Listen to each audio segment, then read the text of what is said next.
Hey, what's good, everybody? Welcome to Observe and Proceed, where I observe and proceed to react. And I hope everyone's having a blessed day, a blessed week out there. And today I just want to react to a list of videos that happened here in LA, Socal, yesterday. The first being a Corvette flying off the freeway. It looks wild.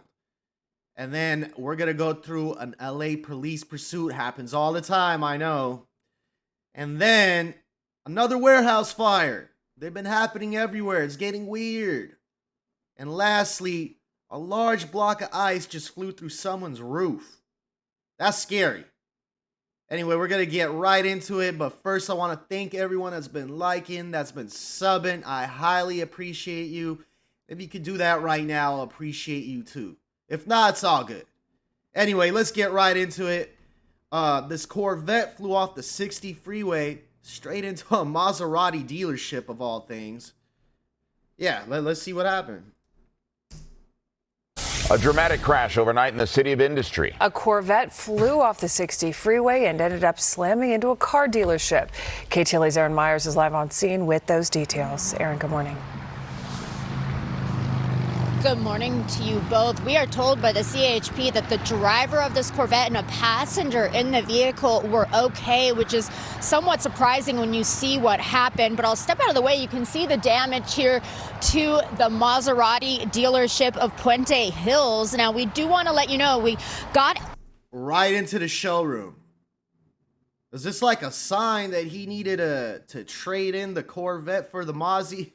I'm just playing. I mean, I hope he's okay. I hope witness video. Okay. This witness video was obtained here at the scene. A witness obtained it. And I want to warn you, it could be hard to watch.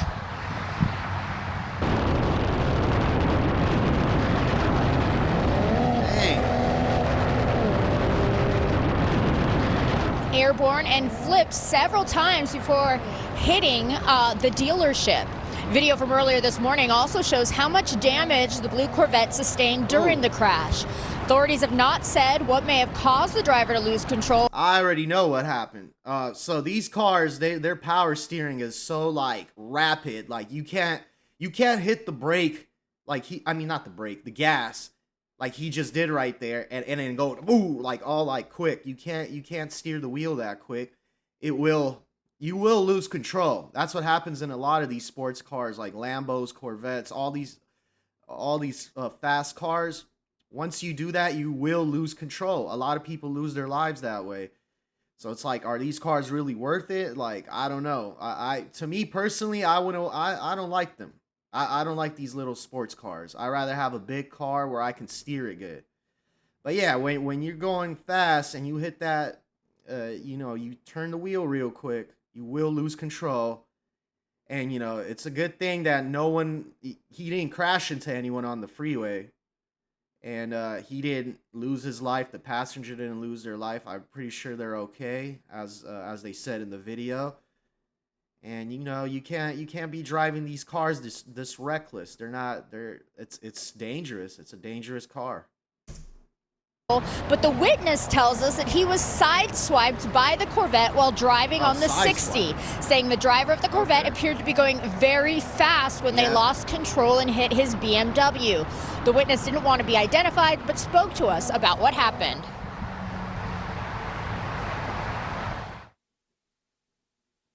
The carpool lane and the Corvette and another vehicle were both racing, driving recklessly. And they ended up sideswiping me at probably, I want to say, well over 110 miles an hour. Wow. And instantly pretty much felt the impact. And they flew off the freeway, jumping across about four lanes, and then flipping, doing multiple flips, and then pretty much crashing into the dealership. So, I mean, he's racing, he's out of control, and on top of that, he doesn't know how to properly drive this vehicle. It's got to be some young dude, man. It's got to be, because this is pretty dumb. It's pretty dumb, and a lot of people don't deserve these type of cars, because this is what happens, and they put everyone else in danger. Yeah, so, I mean, this is crazy. Hard to feel sorry. The CHP says at this time there isn't corroborating evidence of racing, saying the investigation is currently related to property damage.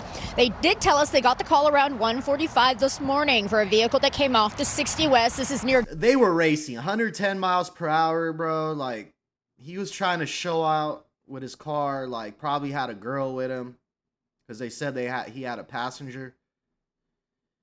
Yeah, man. This is dumb. And I probably alcohol was involved. They should blood test them. Gale Avenue and Auto Mall West.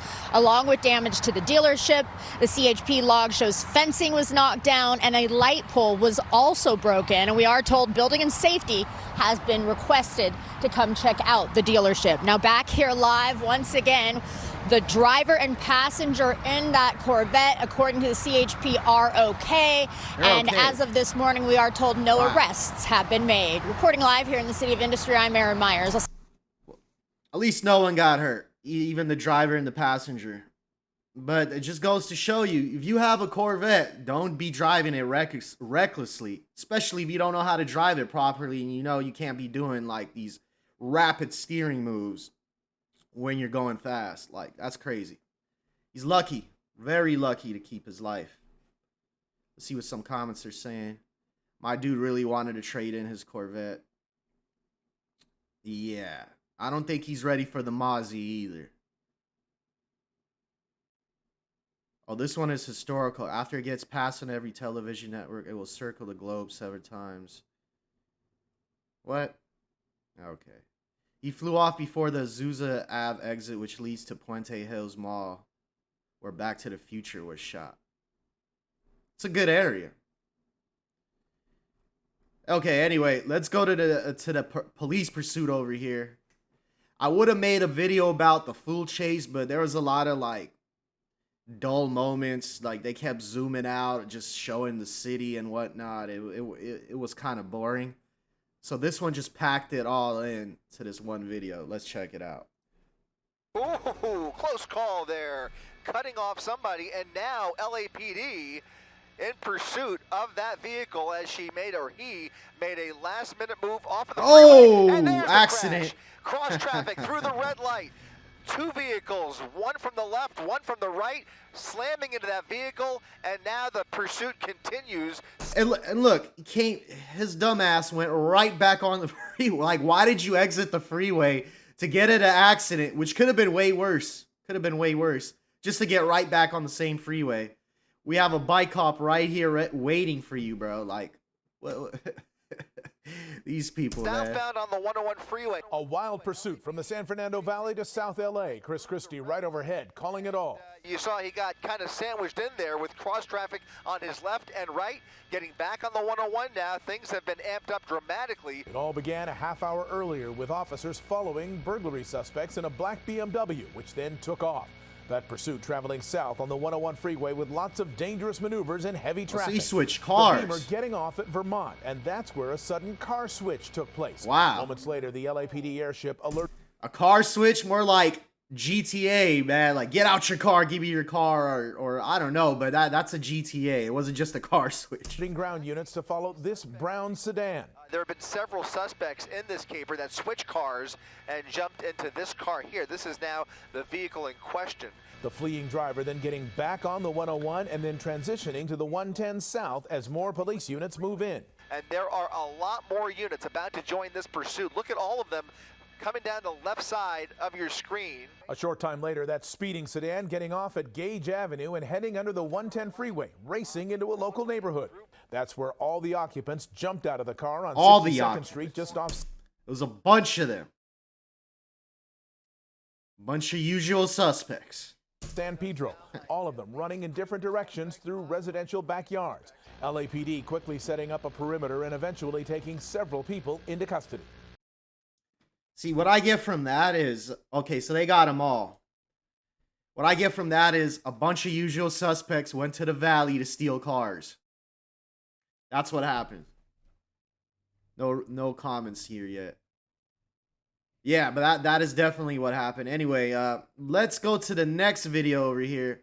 Another warehouse fire. Bro, they've been happening everywhere. I'm telling you, there's something going on with like insurance fraud or something.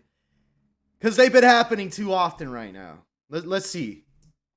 Now to this right here. Workers in Compton today had to quickly escape after a fire broke out at a commercial building. Those flames here shooting through the roof, but firefighters were able to keep that fire from spreading to neighboring buildings. Eyewitness News reporter Sid Garcia live there right now with the latest details. Sid. And Mark, firefighters here, dozens of them, had to deal with this as a magnesium fire. They make wheels at the facility here. All of the workers, nearly 50 of them, are accounted for. From Air 7. And once again, no one was caught up in the fire. That's one thing I've noticed. Usually when a fire breaks out rapidly, like in arson situations, there will be victims. Something will happen. Someone will get burned. Something like that. But none of these warehouse fires have been happening. There's no victims. Everyone's okay. Everybody. Very, very, strange, But you can Not that see I what want anything to firefighters happen to had anyone. I'm deal just with. saying. It's a magnesium fire. It's highly combustible when water is poured on it. The Oh, challenge yeah. for firefighters was to safely contain Magnesium the is hard to put containing out. it to just this building. Dealing with magnesium, it does get hot, so we were able to get it in its incipient phase. So we did get a chance to get some water on it and confined it to one building.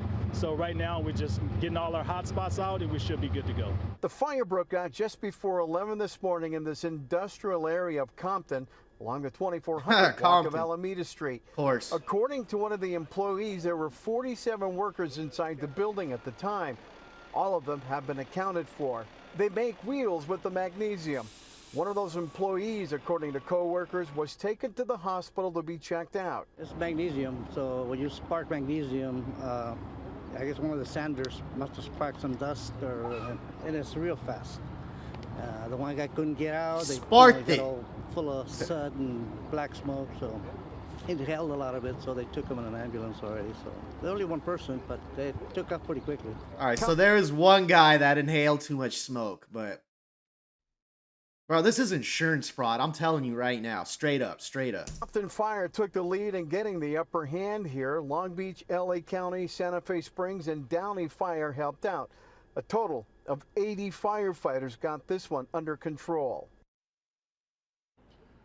And there were a number of hazmat units here because of the magnesium and the fire. There's a residential neighborhood around here as well. What firefighters were able to do is to convince folks around here to shelter in place as the air cleared. And the good thing, it wasn't a heavy breeze to spread the flames.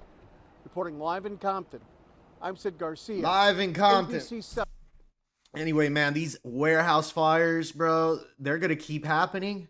And I'm sure I'm going to keep reporting on it. Let's see some comments. A lot of warehouse. Yeah, that's what I'm saying. Magnesium is almost impossible to put out. It's not impossible, bro.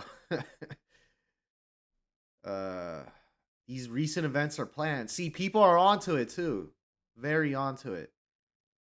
You're going to see a lot more cameras going up everywhere watching everything that goes on in the building. They should. But,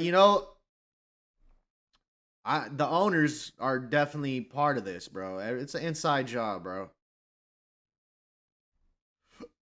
Okay. And the last video over here. This one's scary, bro. Just a large block of ice mysteriously just crashed through a roof somewhere here in LA, bro. That could have killed somebody, bro.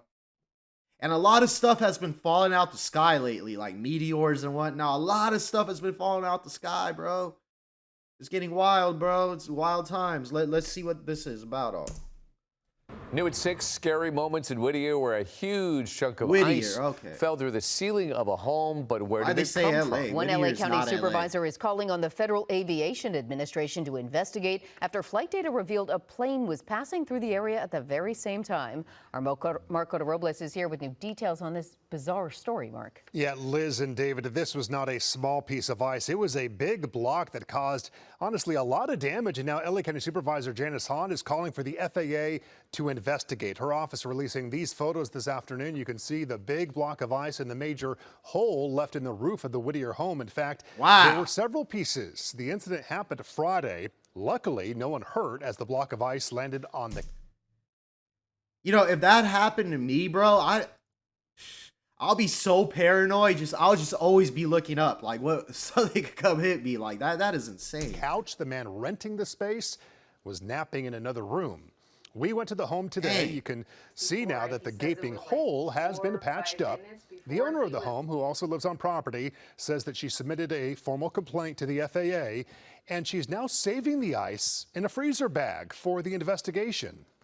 We definitely want to know what it consists of and if it's going to affect our health. Secondly, that's smart too.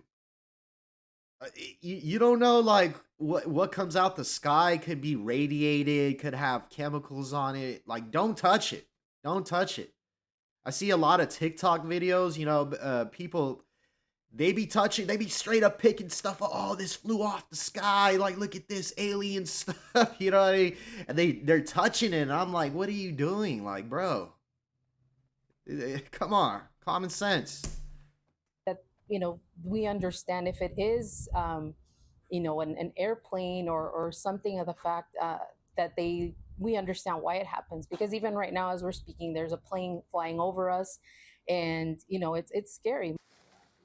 She also said, it's gotta be from the airplane, I think. Ice, it smelled pretty bad, and she mentioned their health. They're somewhat concerned that they touched the ice, not knowing what it really consisted of. Dirty ice. Supervisor Hahn is hoping the investigation will lead to the FAA taking whatever steps necessary to prevent something like that from happening again.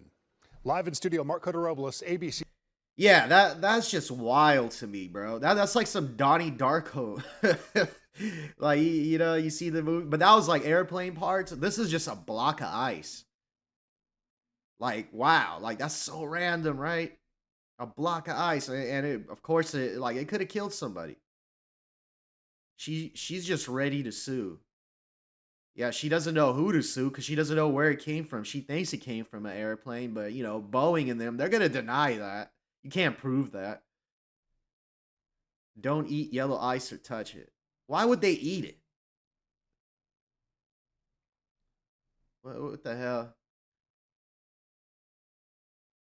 Geoengineering, perhaps. Chemical ice nucleation. Chemical ice is crazy, bro. Yeah, but it's like, okay, someone wants to damage money, hope she gets it. How? That's the thing. Like, she has damages and there's no one to sue, bro. Like, that's another thing. That is messed up. Really messed up. The only good thing is no one got, like, hit by it. But yeah, watch out for things falling off the sky, man. Because I've been seeing a lot of stuff like that lately. A lot of stuff. Anyway, hope you guys enjoyed that. Please like, subscribe, and, you know, stay safe out there. Stay blessed. I'll be back with more. I'm out.